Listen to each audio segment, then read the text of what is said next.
Good evening, Patriots, and welcome to the live broadcast of the show.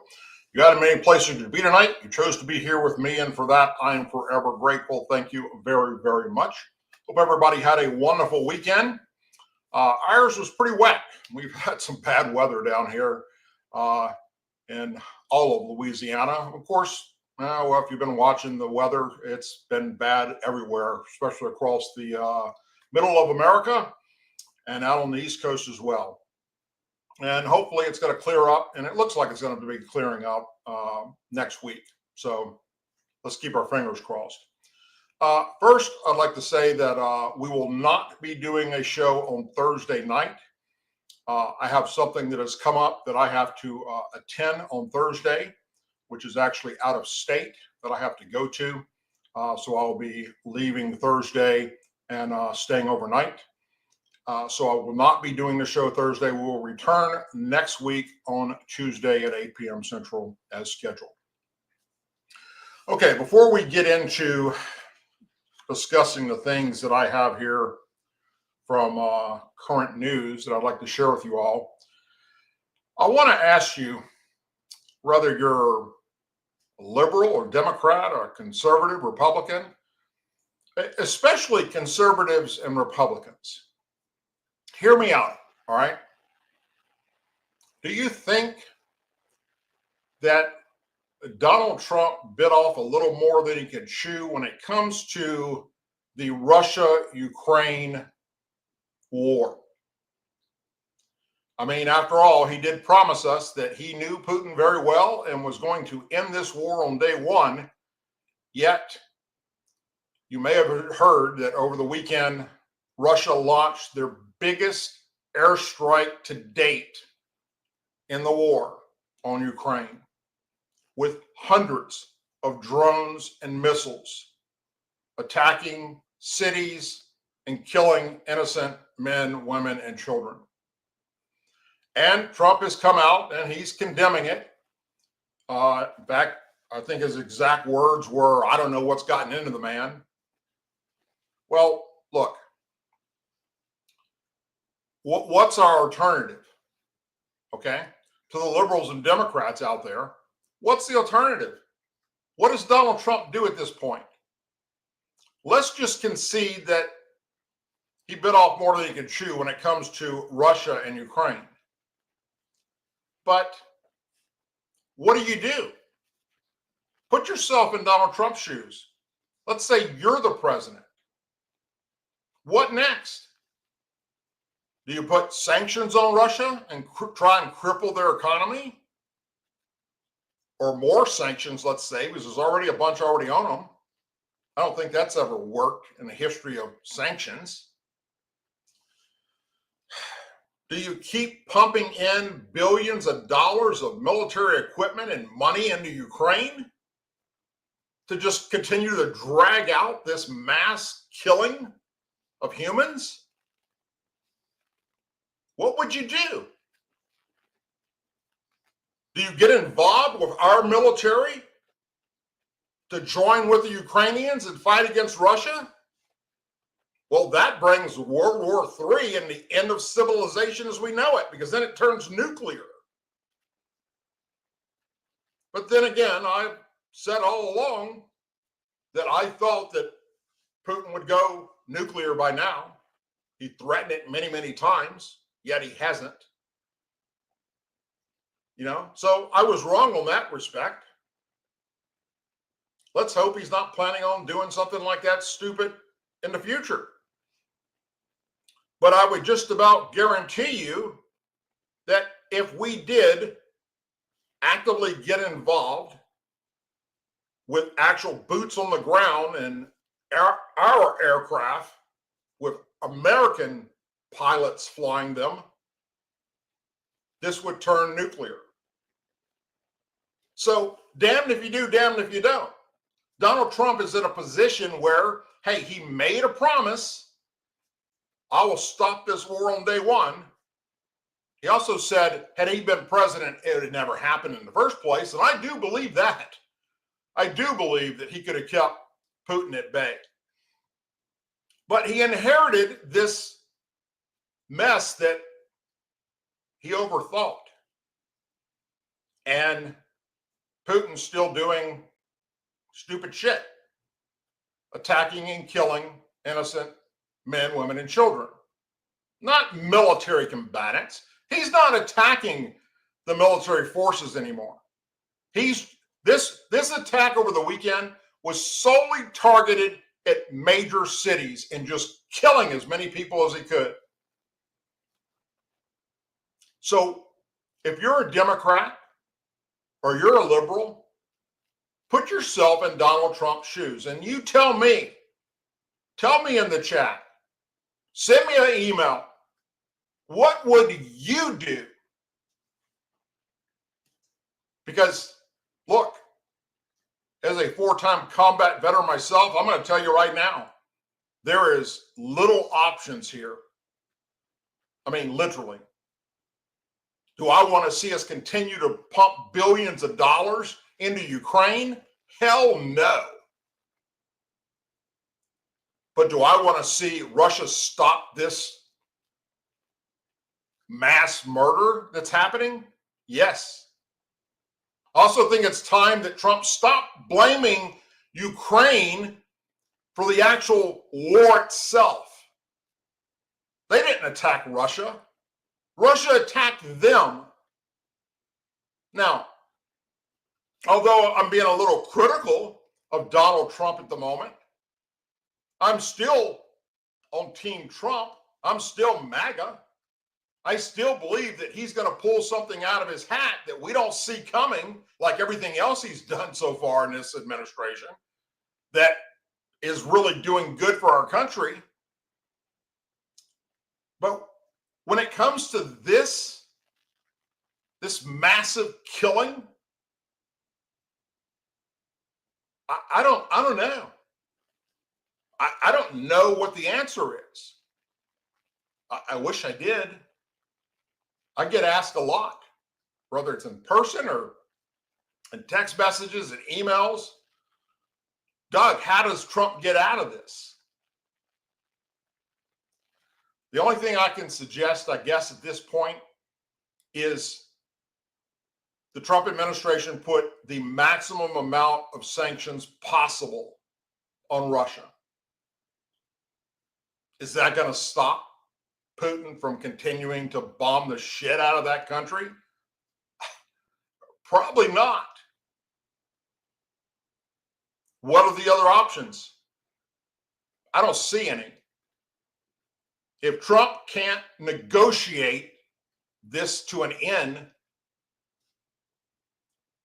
I don't know what else can be done. So I hope and I pray that he's able to find some way, maybe meeting in person. I mean, maybe Donald Trump should get both the leaders of Ukraine and Russia together, meet in another country somewhere, a third country, or help bring them to America. I'm okay with that. And sit down in the same room and talk about this. Because it's senseless. So many people have died. For what?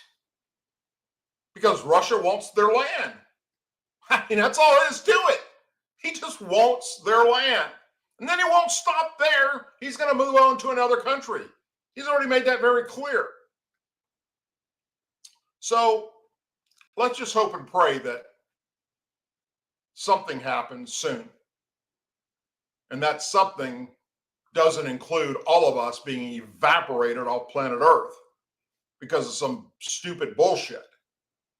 You know, the Republicans up in Washington, D.C. are 99.9% pro-Ukraine. And I don't think they care either way. Ukraine must win. Ukraine's never going to win this war. What they need to be worried about is how do you stop Putin from continuing the war? Ukraine can continue doing what they're doing as long as we keep giving them money and weapons. That's the only reason the war is still happening. The only reason. Because without U.S. aid and now NATO aid, Ukraine would have been taken over a long time ago. Been over with. The Democrats up in Washington, D.C., on the other hand, are blaming Trump for everything that's happening over there. It's all his fault, but yet they don't have an alternative. I don't hear any of them saying Trump should try this or Trump should do this. No. They're just spewing shit out of their mouth. Both parties. While this just continues to become literally a world catastrophe unfolding in front of us. That's just my take on it. Okay. As the GOP's big, beautiful bill heads to the Senate next month, one provision legislators from both parties should keep their sights squarely set on is no tax on overtime. Because when you're talking to working Americans anywhere in this country, no policy comes up more often. Rather, it's Fox News talking to them, or CNN, or MSNBC, or me, or you. For hardworking Americans, that's a big deal. It is not hyperbole to suggest that, if successfully implemented, vastly reducing overtime tax on Americans' workers would be the most politically significant measure that's in that bill and could easily help Republicans sweep the midterms. Not to mention the no tax on tips, which is another big deal for the Republicans. It is very rare when we're talking to people on the road, person to person, to keep mentioning something such as this. A clear example in the last election was Robert F. Kennedy Jr., now Secretary of Health and Human Services, who couldn't get people to shut up about it, even when the media wasn't focused on him. In the end, RFK Jr. played a vital role in putting President Trump over the top.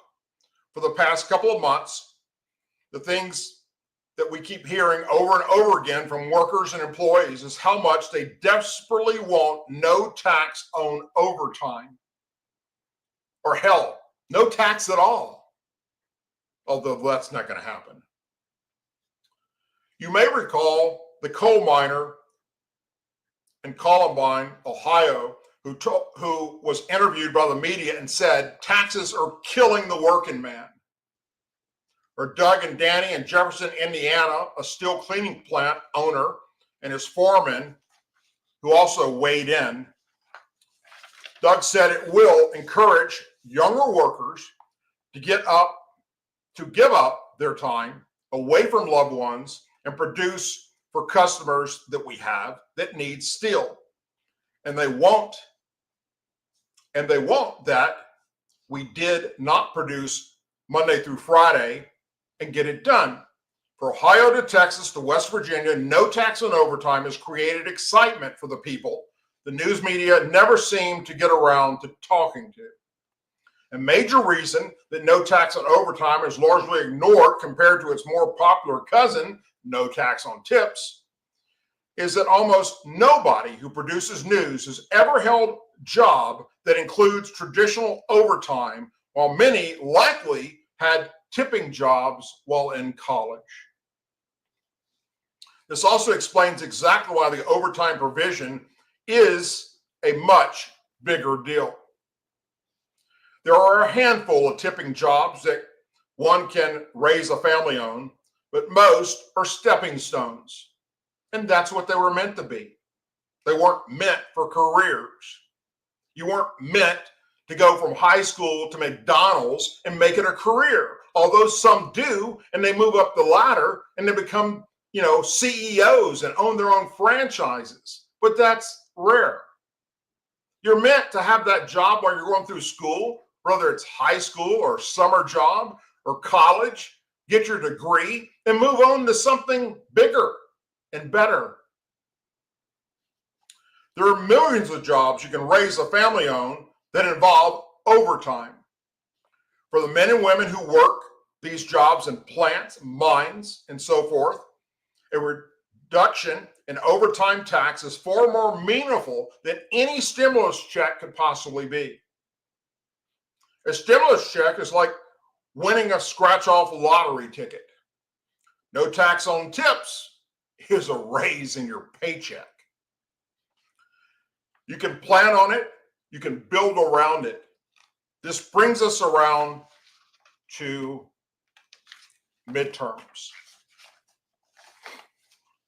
By the fall of 2026, American workers have been keeping more of their money, not receiving handouts from state, but keeping more money they worked for. Every GOP candidate will point at every Democrat incumbent in Congress and say they voted against it. One of Donald Trump's political superpowers is to find the issues American voters deeply care about that the media largely ignores or makes up fake news about. For instance, the border, which definitely pushed him over the top of becoming the next president. He did it by fighting wokeness. He did it in opposing foreign interventionists. He did it by focusing on our kids' health. That's what Kennedy's there for. I don't know how he does it. He spends hours awake while we're sleeping. The man only gets like a couple of hours of sleep every 24 hours. And we know that from the interviews he's had. We know it from just the fact that he's going nonstop. Maybe Trump talks to the working class people he employs. Maybe he just judges based on crowd reaction at rallies. But however he does it, finger meets pulse. With no tax on overtime, Trump has done it again. Every Republican who is running for Congress outside of Silicon Valley and the Upper East Side would be wise to lead their campaign with Trump and I promised no tax on overtime, and we delivered. There seems to be some surprise that Trump's poll numbers are recovering after a brief dip, which happened by universal freakouts over the tariff policy. But there is a very good reason for it. On almost every policy, the president is doing exactly what he told the voters he was going to do in the first place. Once workers start seeing that bump in their weekly checks, they can start saving for a better vacation, put more money away for their kids, or even buy their girl an engagement ring. These are the riches of the working class. Senate Democrats could tread cautiously as the big, beautiful bill lands in the upper chamber. They should decide if they really want to look their constituents in the eye and say, you know, that raise my opponent's party and President Trump gave you, I want to take it away. No tax on overtime may be Donald Trump's baby. But come midterms, it could be a bundle of joy for the Republican Party. Now, it's going to be interesting as we watch this bill in the Senate. Think about this. If you're a Democrat senator and you start wanting to take out of that bill tax on overtime or tax on tips, what that's going to do to your ratings what that's going to do to your chance of getting reelected. Those simple things are really driving the Democrats in Washington, D.C. and the House and the Senate batshit crazy. They don't know how to handle this. So they focus a lot of their attention, as you see on all the news media outlets, talking about all the poor, innocent, illegal aliens that the Trump administration is just deporting out of the country, grabbing up babies and American citizens and people that are innocent and locking away in foreign prisons. All lies. Because when it comes to the bill, those two things, folks, no tax on tips, no tax on overtime, is going to be what pushes the Democrats forward. I would say securing the border, but that's already taken place, isn't it? And I do believe that it was securing the border and getting rid of the criminal element of our society that are illegal is what put Donald J. Trump in office and what will probably keep Republicans in office for a long time coming. That's just my personal belief, especially as a former Democrat. Earlier this year, as we reported here on this show, and everybody reported on it, CNN and MSNBC and ABC and CBS and NBC didn't want to report on it, but they didn't have a choice. Elon Musk's Department of Government Efficiency, DOGE, uncovered 4.7, not million, not billion, but $4.7 trillion in untraceable Treasury Department payments. Think about that for a moment. The Treasury Department, under the Democrat leadership, managed to take away $4.7 trillion from the American taxpayer and make it untraceable. As in, we don't know where it went. Prior to this discovery, Treasury account symbol, the TAS, identification codes were optional for 4.7 trillion in Treasury Department payments, so they were often left blank, making them untraceable. That was done on purpose. We need to find out who did it, who ordered them to do it, and put them in prison. The field is now required to increase insight into where the money is actually going. The Treasury Department and DOGE announced back in February of the 1.5 billion payments that we send out every year, they're required to have a TAS, a Treasury account symbol.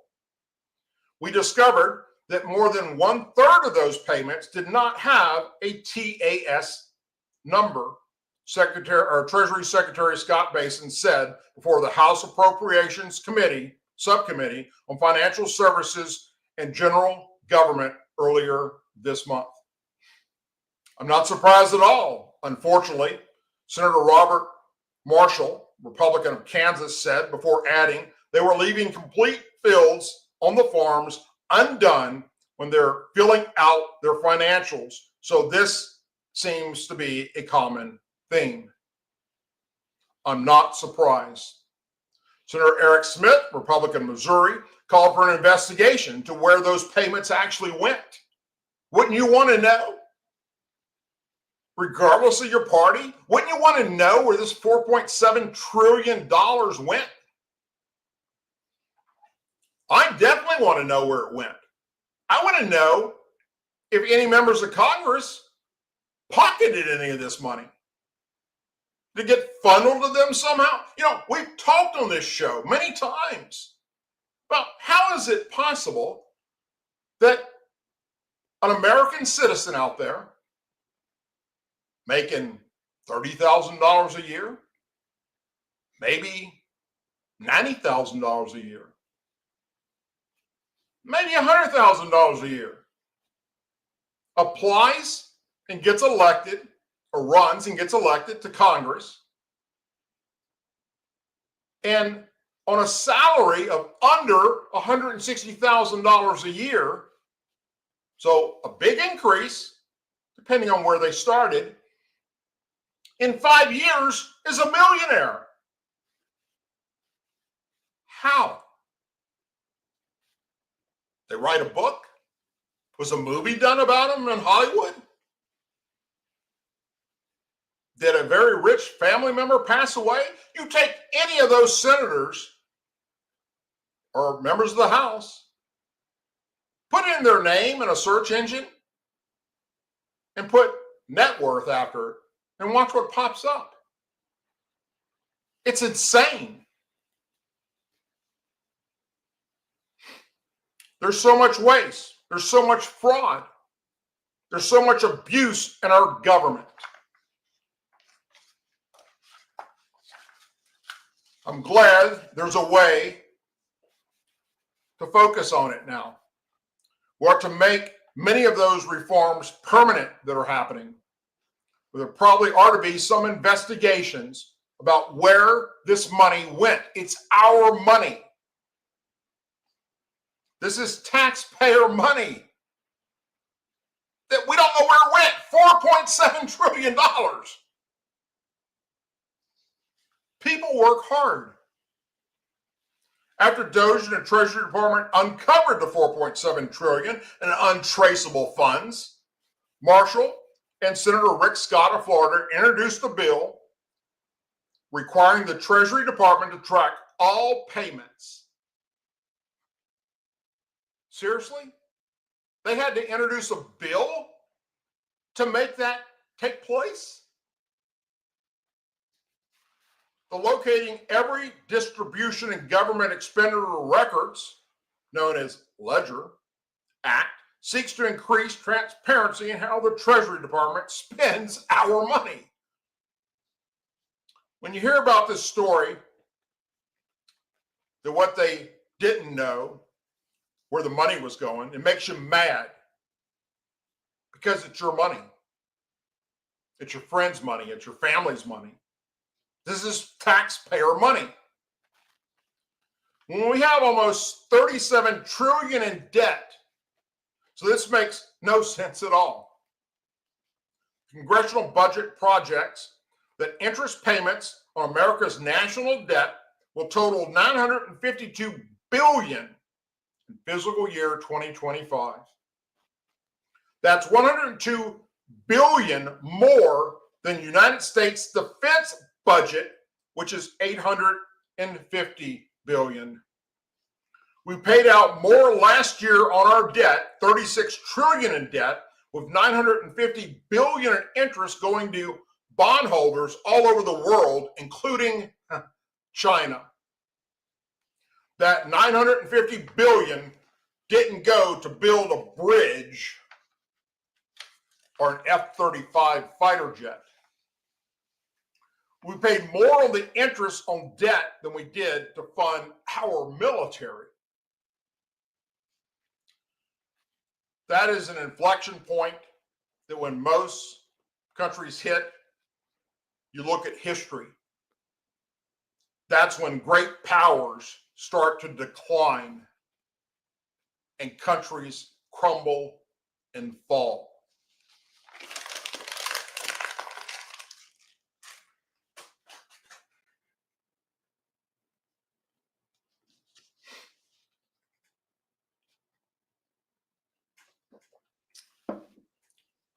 You all have heard about the embassy shooting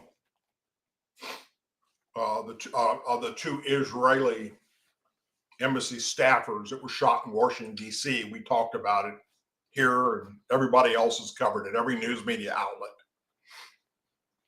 But there's something you probably didn't know about the shooter.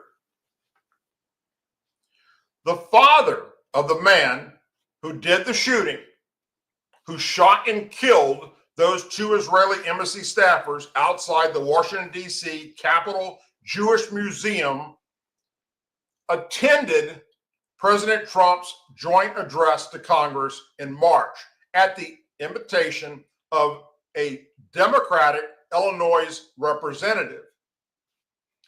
Eric Rodriguez was our guest during the president's joint speech to Congress, but we don't know his family. A spokesperson for Representative Jose Garcia, Democrat, Illinois, said in a statement, Rodriguez is an Iraq war veteran and steward of the Services Employees International Union who works at a Chicago VA hospital, according to the organization's website. Eric represents the very best of our community, someone who has served his country, continues to serve his fellow veterans, and fight every day to protect dignity of working people. Garcia previously said in a statement, on the day of Trump's address, Rodriguez denounced the administration's treatment of veterans in a video posted by the SEIU. Rodriguez and SEIU did not respond to requests from my comment. I asked them, I reached out to them, I sent them an email.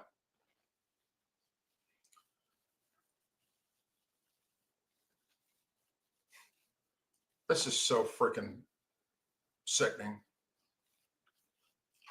They're indiscriminately cutting people's jobs, according to Eric. They're cutting funding and people rely on these funds. People rely on these services, all of which is untrue. Not a single veteran is losing their benefits.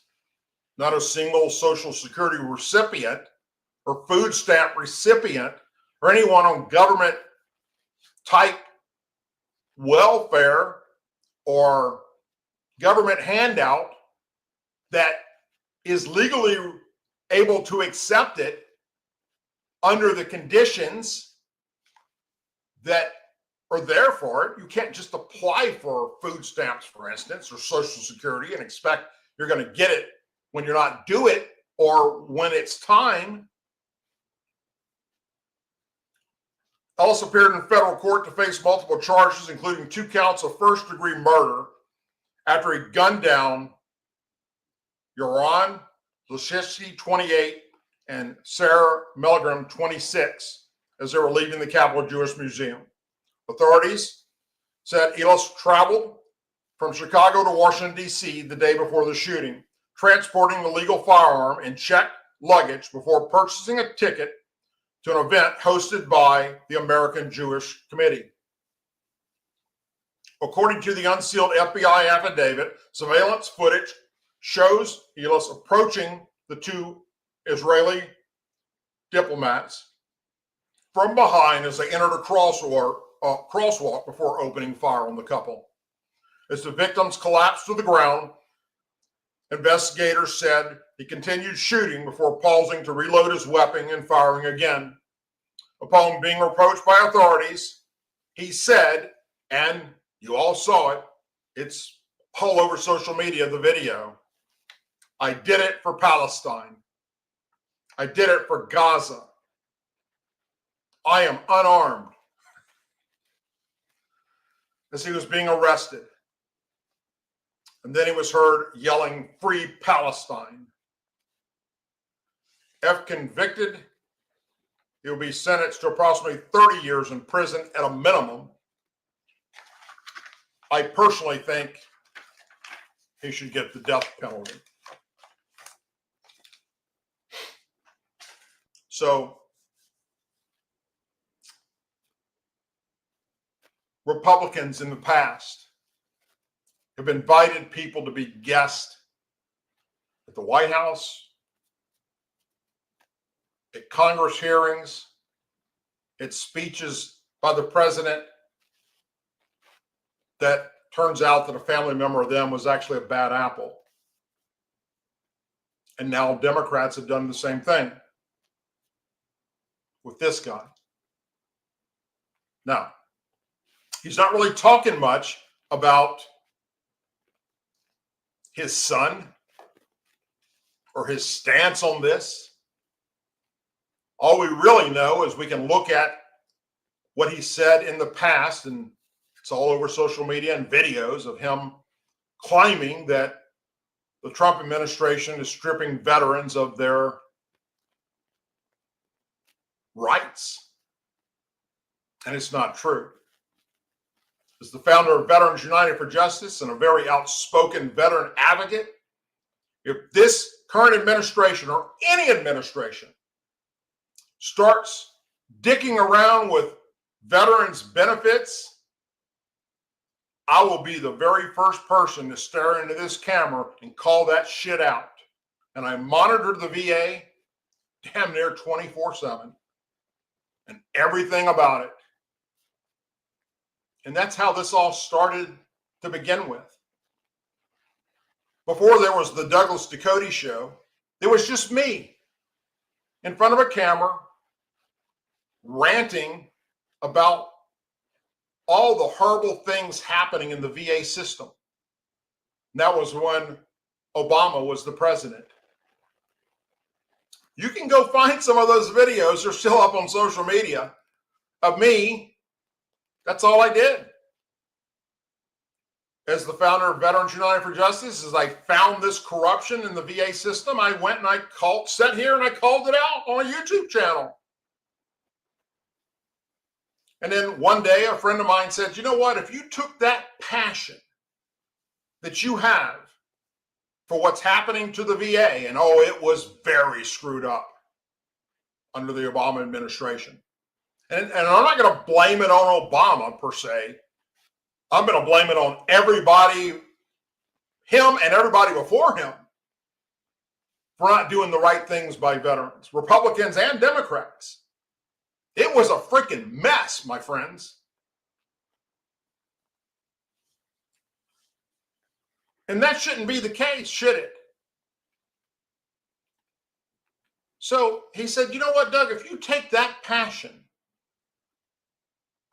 and instead put it towards a broader group of what's happening in our country and around the world, you can reach a bigger audience, attract more people, and as long as you're factual, and as long as you do your homework, and as long as you don't become like everybody else out there on social media, just spewing bullshit out the side of your mouth,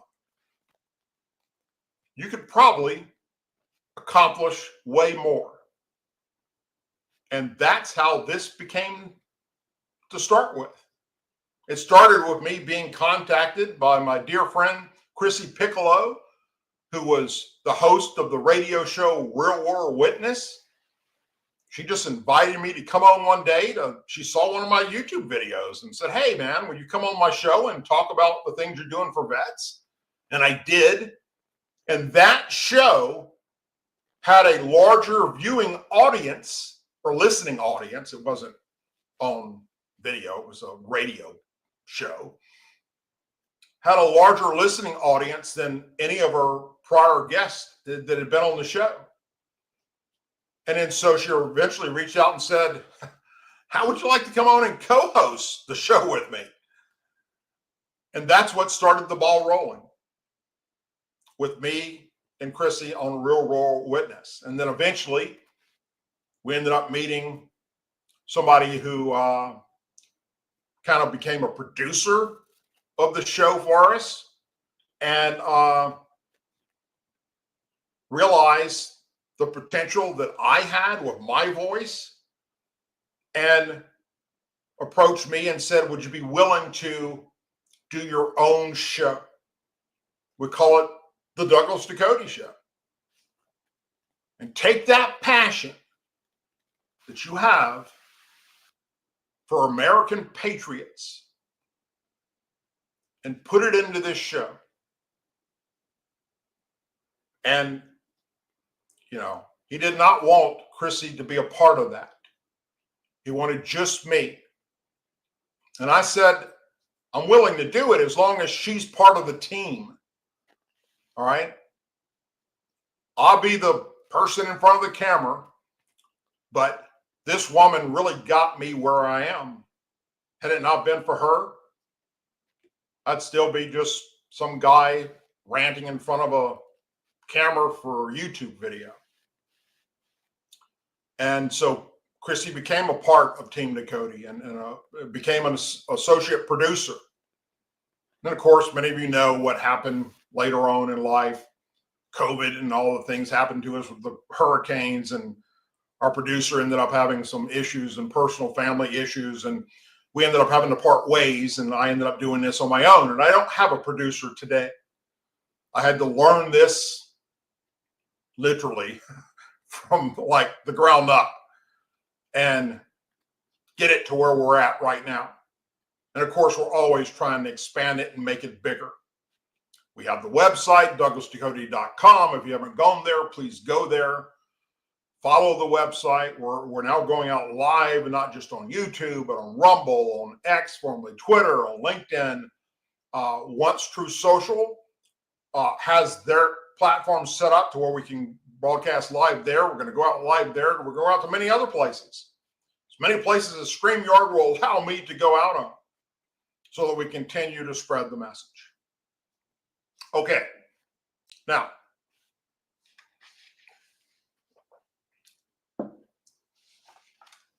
this is upsetting to many on the left. A NYU professor and liberal podcaster and the host of his show, Scott Galloway, who, by the way, hates Donald Trump, criticized the Biden family last week, saying its narcissism has hurt the country during a recent episode of his Pivot podcast that he co-hosts with journalist Kara Swisher. The pundit argued that the way former President Biden botched the 2024 election for the Democrat Party will be his only legacy. Speaking of how Biden ensured former Vice President Kamala Harris would be his replacement on the campaign trail last year, he said, the reality is she was not a strong candidate, and President Biden and his family's narcissism have severely fucked this country.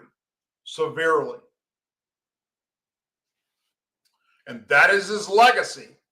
Galloway began his point by stating that the party should have had a primary following Biden's withdrawal from the race so that the best possible candidate could have went up against and hopefully beaten Donald Trump. I was Saturday afternoon quarterbacking, he said. I said, have a mini Shark Tank, like a primary with the best 8 candidates. Go from 2 debates to 8, then to 4, then to 2. It would have dominated the media cycle. And he's right, it would have. Galloway added that Harris was not a great candidate, though he praised her efforts in trying to replace her boss. I think she did a good job given the hand that she was dealt with. But this is a candidate who didn't make it to Iowa 4 years earlier, which says to me America didn't think of her as a great candidate. In 2024, Galloway recorded a video for Democrats voting from abroad. In January 2025, he posted an article on Medium with the title, How to Survive the Next 4 Years. The former president has been criticized by his party, his own party, in the months following the election for dropping out of the race soon enough and not leaving enough room for a Democrat primary. Former Speaker of the House Nancy Pelosi, Democrat California, argued days after the election that had the president gotten out sooner, there may have been other candidates in the race, she said. The anticipation was that if the president were to step aside, there would be an open primary. Former Harris surrogate and DNC fundraiser, Lindy Lee, also grilled Biden for endorsing Harris immediately after dropping out, saying the move headed off a primary. I actually think President Biden, the whole endorsing her 30 minutes after dropping out, I think that was a big fuck you to the party, she said days after Trump's victory. Other Democrat figures have said Biden compounded this problem by demanding that Harris stay in lockstep with his presidential agenda. According to a recent book written by journalists Jonathan Allen and Amy Perns, the former president would say publicly that Harris should do what she must do to win. But privately, including in conversations with her, he repeated an admonition. Let there be no daylight between us and my policies. And Harris agreed, basically doubling down on stupid. During the podcast, Galloway added that Biden's insistence on Harris running and her subsequent loss will be how he's remembered. I will get shit for this because people are correctly feeling empathy for him, but his legacy, in my view, has been ruined by this, he said. And now, as we all know, Joe Biden wasn't running the country. Joe Biden had, whether it's dementia or whatever was happening with him, Joe Biden, as we know, was being literally pushed by his wife to stay in the race, when she knew damn good and well he was mentally sick.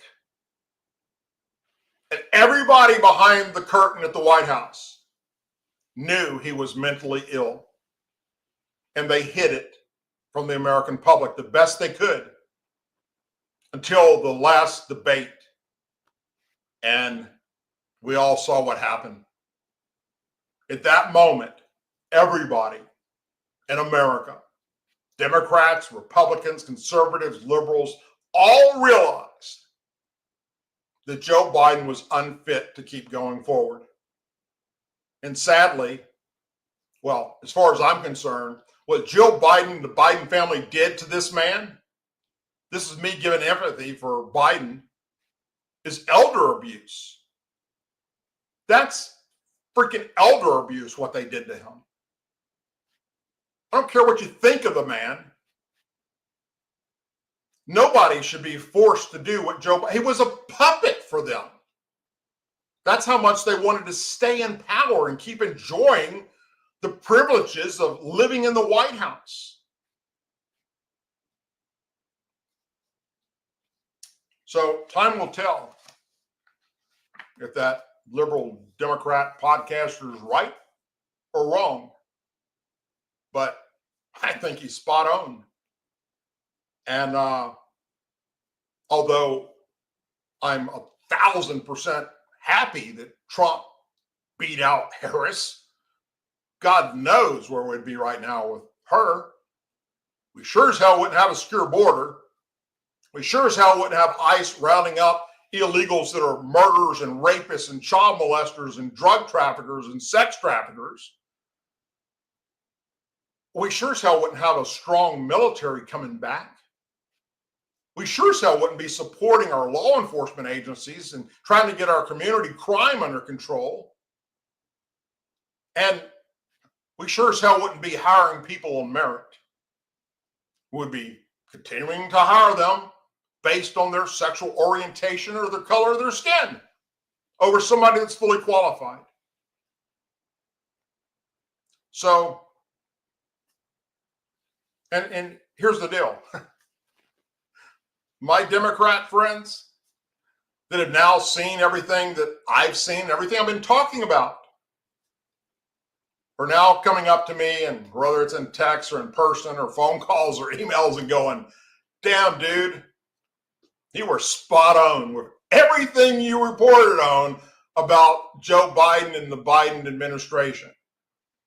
How in the hell did you do that? And I said, it's simple. I paid attention, and I was a Democrat. I grew up in the Democrat Party. with members of my family that were senators and congressmen and even a governor of the state. And I watched the party be hijacked by liberal ideology and destroyed. And enough Democrats realized that to help. Not that they wanted Donald Trump to win. They didn't want that guy to be president, but they sure as hell knew what would happen if Harris became president. So they sided with Republicans. Every Democrat that I know, and I know many, being a former Democrat, all said that they secretly, when they went behind the curtain, voted for Trump. Only because they knew that the direction the country was going to take down our country forever and destroy it. They didn't like Trump. They hated Donald Trump. But the alternative was not an option.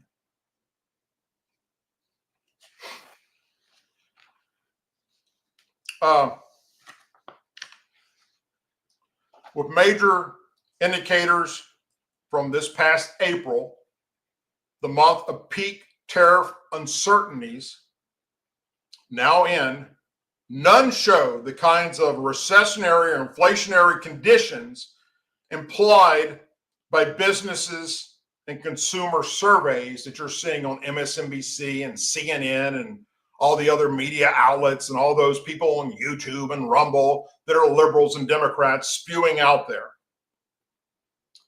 Why it matters? Warnings and antidotes are taking on greater importance as signs of how tariffs are working their way through the economy. The big picture, new data that came out just last Thursday after my show showed steady retail sales and a surprising drop in wholesale prices in April. So far, so good. But also, the country's largest retailer warned that it will not be able to absorb tariff-related price increases, even considering the trade war pullback announced earlier this week. Walmart, known for its low prices, will pass some of those costs on to the consumers. If Walmart can't hold the line, it's hard to see how retailers might be able to. What they're saying, we're wired for everyday low prices, but the magnitude of these increases is more than any retailer can absorb, Walmart CEO John David Rainey told CNBC. It's more than any supplier can absorb. And so I'm concerned that consumer is going to start seeing their higher prices. You're beginning to see that. Likely towards the end of this month as well, even more. And then certainly much more in the coming month. But by the numbers, retail sales rose by 0.1% in April after a massive spending surge that was even stronger than initially reported. The control group used to calculate personal consumption expenditures and GDP fell by 0.2%. Retail sales rose by 1.7% for March, revised up by 0.2% points. It was the biggest gain in 2 years as consumers rushed to purchase automobiles and other goods before tariff-related price increases. The result was pullback in most goods category this month. Even so, there is some evidence that spending on services kept pace. Spending at restaurants, for instance, and bars, among a few service sector categories in the retail sales report, rose by 1.2% in April, and they're continuing to rise.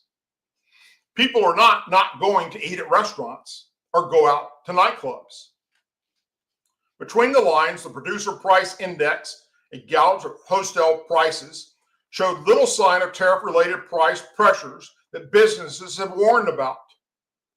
PPL fell by 0.5% in April after a flat reading in March, rounding out an unbeat inflation snapshot after the index consumer counterpart released today. Goods prices were flat last month after falling almost a full percentage point in March. Services prices fell by 0.7%, the biggest drop since the index began in 2009. The bottom line, there is little evidence so far that tariffs are inflationary or instead profit margins are being squeezed. But as Walmart suggests today, that it is a situation that may not last long. Now, let me just tell you this much. What Donald Trump is doing with the drill baby drill and stopping us from having to rely on foreign countries that don't like us for oil and gas is amazing. I'm sure if you buy diesel fuel or you buy gasoline for your vehicles, you know that the prices are dropping drastically. You know, if you're buying groceries, that what you're being told by the liberal media is just flat out not true when it comes to the prices. Or there are many goods in America where tariffs are causing the prices to go up. Yeah. There's a big thing floating around on X right now, formerly Twitter, about Nikon coming out, the camera company, Nikon. The people that I am a big supporter of. Most of my gear, my camera gear is all Nikon products. I love Nikon products. Saying that because of the tariffs, because where do those products come from? China, Vietnam. Because of that, the prices of Nikon products are going to go up. Then the liberal news media took that and spun it into this catastrophe. But when you break it down, like a Nikon camera that might have cost you, let's say, $750, is now only going to cost you $752. They're not telling you what the price increase actually is. Is $2 going to stop somebody that needs a Nikon camera from buying the product because it went up $2? Hell no. Now, if the Nikon camera went up $150 or $200 or $500, of course, then yes, liberal media run with that story and tell everybody, oh my God, look what the tariffs are doing. But when you look across the board at all these companies that have said they can't survive without raising their prices, and the liberal media is saying, shock and all, oh my gosh, it's going to hurt you. We're talking less than 1%. That ain't shit to anybody. Even a homeless person isn't bothered by that because you're going to still give out that dollar to the guy on the street holding a sign. So we're not going to see the effects that they want you to believe you're going to see. It's a scare tactic. And so far, what I just shared with you is fact. And prove me wrong. You can't. Because there is no product out there currently right now or in the very near future it's going to be that you need. Whether it's a car, a truck, a weapon, a refrigerator, a washer, dryer, a new home, it's going to be so outrageously overpriced because of tariffs that you're going to go, I can't afford it. But the consumer reacts to what the news media is out there telling them. That's the only reason why some of these companies may see a little bit of a reduction and consumer purchases. Other than that, you're still going to go out there and buy your coffee and your milk and your vehicle, your refrigerator, your new Sleep Number bed, your clothing for your kids, diapers, formula, whatever it is. 50 cents or $2 is not going to make a freaking dent in your spending habits. And watch what's going to happen as summer's approaching. All the gloom and doom from the liberal media and all those liberal media talking points on places like YouTube that have millions of followers, way more than I do, out there telling you how horrible it is and how horrible it's going to get, especially this coming summer. Watch what happens this coming summer. Nobody is going to not take a vacation because, oh, we can't afford it under Trump's tariffs. Not a damn person.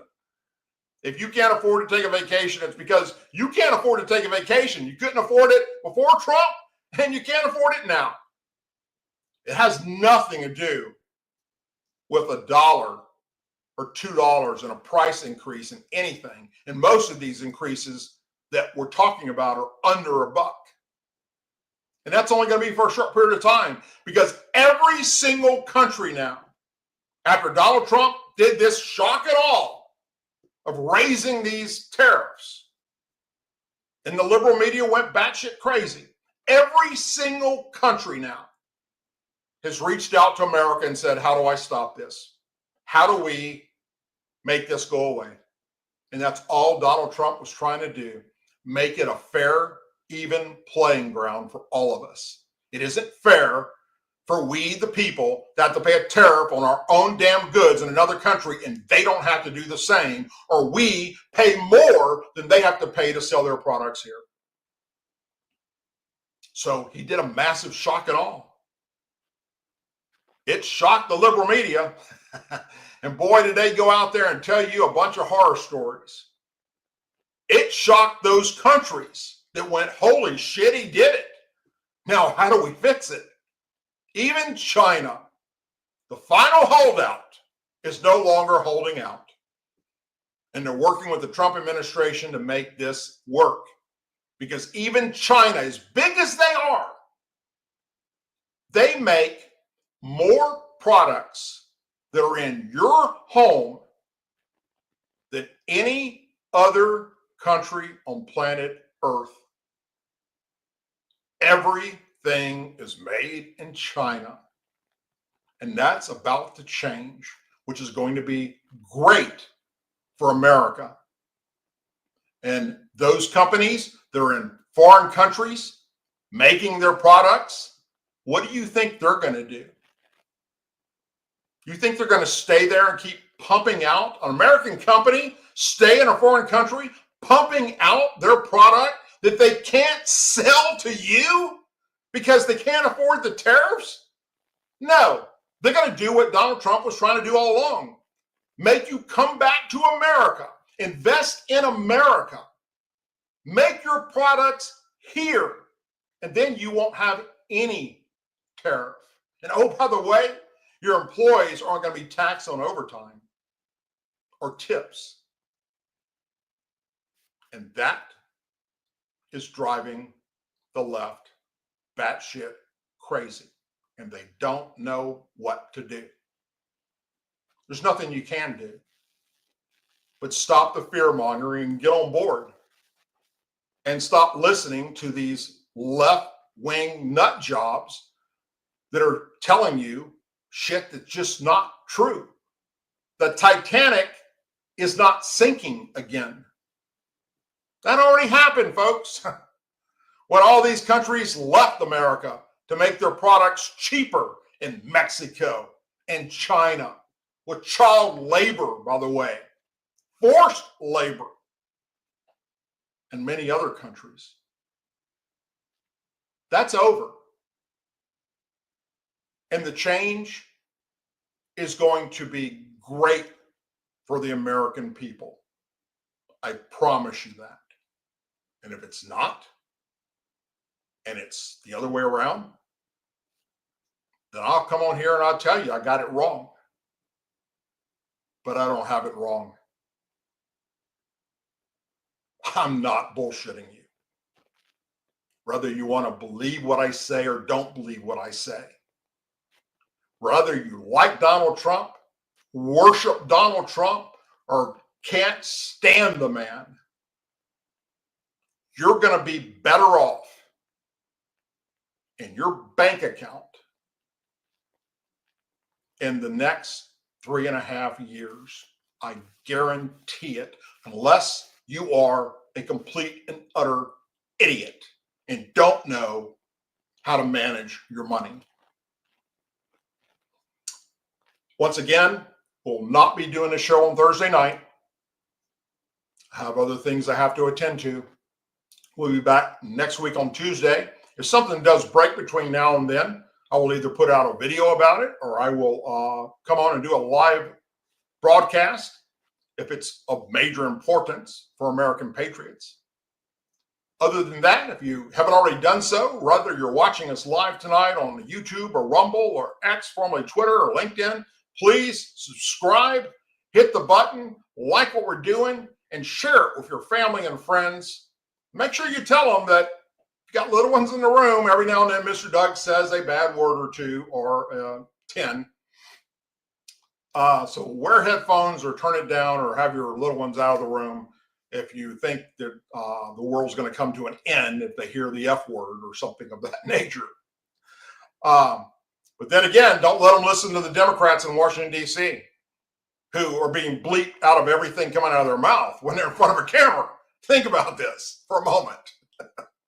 Every Democrat up in Washington, D.C., in the House, in their interviews, are dropping the F-bomb. And they're being bleeped. All of them. So get over it. All right?